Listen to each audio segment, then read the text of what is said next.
Hey y'all, this is Sergeant Dan with Palmetto Edge here again, filling up your ear holes with my ramblings and stuff.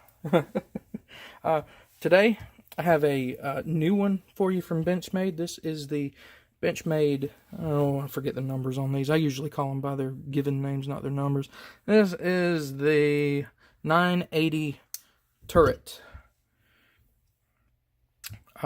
This one is kind of, as far as size goes, well, here's a 940 Osborne. You see, it's definitely beefier than that, longer too. Spyderco Paramilitary 2. As far as length goes, that's pretty darn close. That's about the same, but either way, this is a thicker, taller, beefier knife than the Paramilitary 2 here. Let's see, I got another bigger one on here, my Zero Tolerance 0393 GL CF. So, you can see it's, again, lengthwise about the same, but this one's still a bigger, beefier knife. Let's see if I got, that's just for fun. Let's compare it to the Kaiser Mini Sheepdog here. Definitely longer and bigger than that one. Alright, so let's get into some of the specifications for this one. It is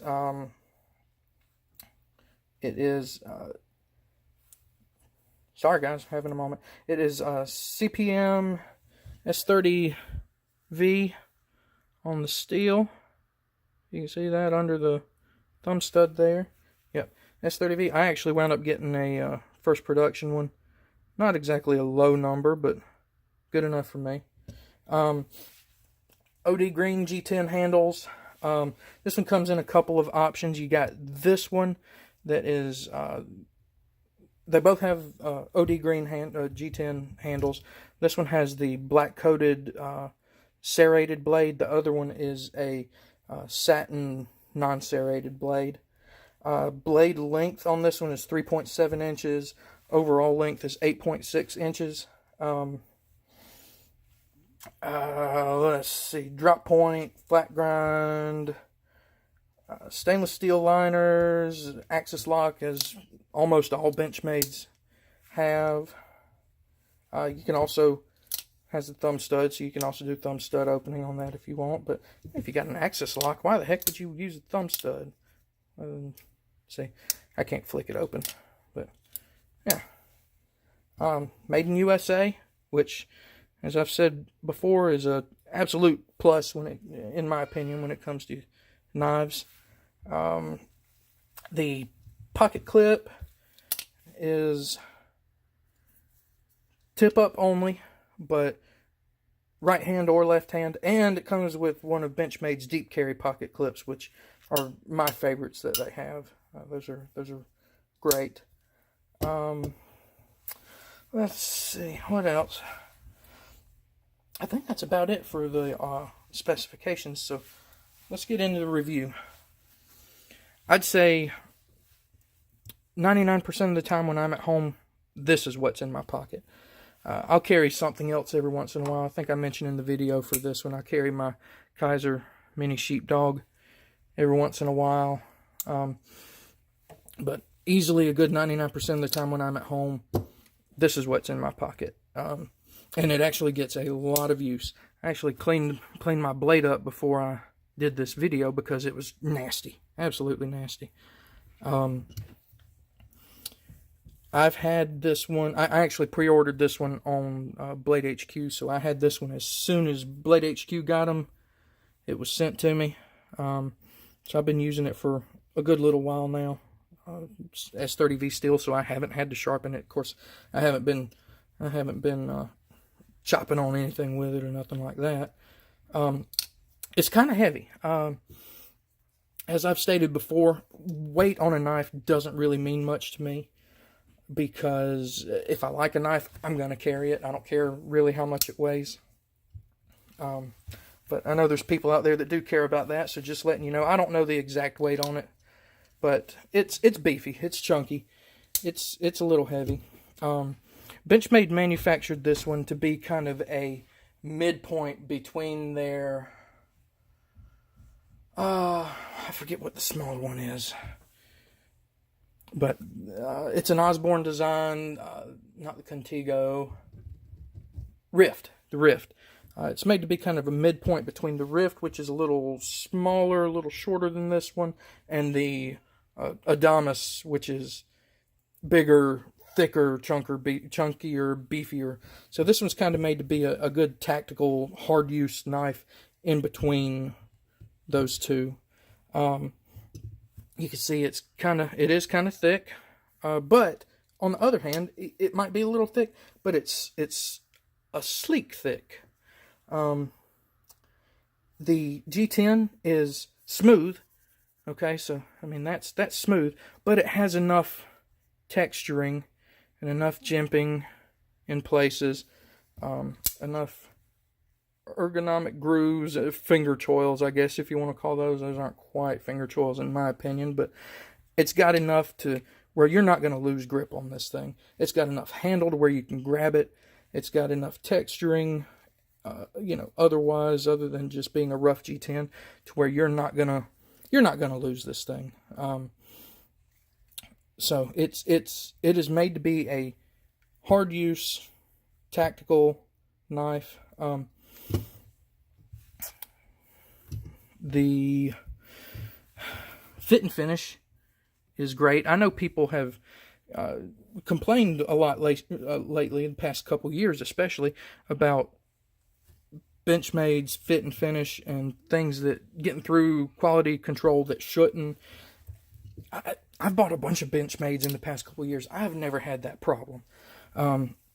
Blade centering is spot on.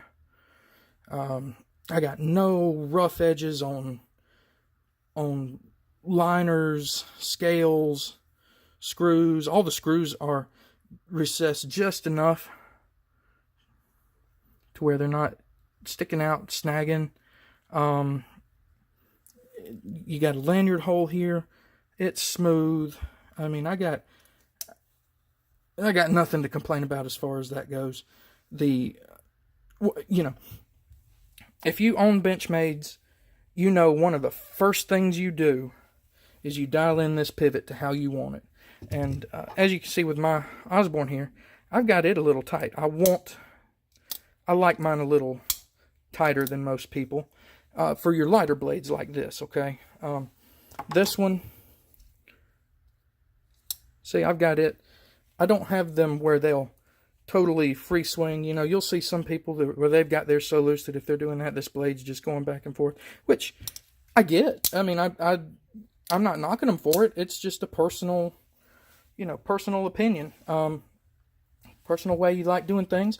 I like mine, especially with one of the bigger, heavier blades like this. I like it to be loose enough to where it'll fall but not swing. And I can just, all day, without much effort, with very minimal effort. A lot of times with Benchmades too, if they got the thumb stud, you kind of get this, because they're so loose, or so smooth and loose, you kind of get this jumpy open, like you see with this one. This one you don't, and it has to do with just how heavy the blade is. You get a smooth open on this. It is on phosphor bronze washers, so I don't even know of I can't think of a Benchmade model right offhand that's on bearings, but I think they have one, but I can't think of what it is right offhand. Most of theirs are the phosphor bronze washers. So, yeah. I'm trying to think if I have any complaints about this blade. Oh, anyway, I was talking about the pivot. That's one thing I didn't have to do with mine. It came perfect. It came how I wanted it. There's absolutely no blade play, left, right, up, down, none at all. And at the perfect tightness of how I like them. So I haven't even had to touch that. And, that's not saying they always come that way. I had to adjust on this one. I've got others that I had to adjust on, but it was due to personal preference, not that there was any fit and finish issues with the knife. Do I have any complaints? Yeah, I got one. I want a black coated blade without the serrations. I don't typically choose serrations on my blades. Not that I don't think they're functional. They are to some extent, but they're a pain to sharpen. The hassle with them to me is not usually worth getting them. Because if your knife's sharp, it'll cut through just about anything that the serrated edge will cut through. So, but I wanted the black coating on it. To me, the want for the black coating outweighed the aversion to the serrated edge. So that's my complaint to Benchmade specifically about this one. Offer it in the black coated without the serrated edge. I mean, your only two options right now are black coated with serrations or satin without serrations. Come on, Benchmade. Give me a black one without the serrations on it. Anything else? Like most Benchmades, came absolutely razor sharp. Near perfect grind on it. Even on both edges. Let's see. I can't really... I'm trying to come up with something specific about this thing to complain about other than that one little nitpicky thing for you guys, but I really can't. So now let's talk about price and whether I buy it again and if I'm happy with it, all that kind of stuff. Price on this is right at $200, at least on Blade HQ it is. And it should be pretty much the same anywhere else you go for it. At $200, am I happy I bought this knife? Yeah, if you'd seen the blade before I cleaned it up, you'd know I'm happy I bought it because this thing gets some use. Like I said, 99% of the time when I'm at home, it stays in my pocket. Now I can't say I've actually taken it with me when I've gone out anywhere. I've got tons of other knives, so something else usually makes it in my pocket when I go out. But like I said, if I'm at home, 99% of the time, this is what's in my pocket. And it gets used. It gets abused. I wouldn't say abused. I try not to abuse my knives, but it certainly gets used quite frequently. I even whipped it out the other day in the kitchen and was doing something. My wife wasn't too happy about that, but oh well. So, $200. Am I glad I bought it? Yeah, absolutely. $200 is it's kind of expensive for a knife, but then when you see what you get, I mean, this thing is just absolutely sturdy, solid. You get a big old chunk of S30V steel. You get full steel liners, which are have some circular milled out sections in them, by the way. But you get full steel liners, good quality G10.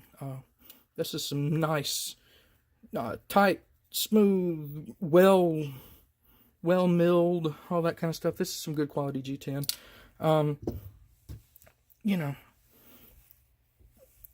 I've like I said earlier, I have never had a problem with the quality of a knife from Benchmade. Some people apparently have, and they complain about it. But to me, Benchmade's, you can guarantee quality if you buy some of their stuff. I know there's been some political stuff with Benchmade here recently, which I'm not going to get into, but man, they're still an American company. They're still an American company providing Americans jobs. And, so, yeah. So at $200, would I replace it? Yeah. That's probably $200 that I would, if I were to lose this one or, be stupid with it and Benchmade won't replace it or fix it, that'd probably be $200 I'd drop pretty quick to be able to replace this knife, because I'd walk around my house with something else in my pocket feeling sad, feeling like I'm cheating on a girlfriend or something. Oh, hope my wife didn't hear me say that. But yeah, if you're into tactical knives like this, if you want something that's big, beefy, strong, but don't really quite want the huge Adamas or want something a little bigger than the Rift, this is your perfect knife. This thing is great. Fits great in your hand. Sturdy build. Solid steel. You can't go wrong with it. Absolutely not. So, if you're interested, I recommend you pick one up. Thanks, guys. Y'all have a good one.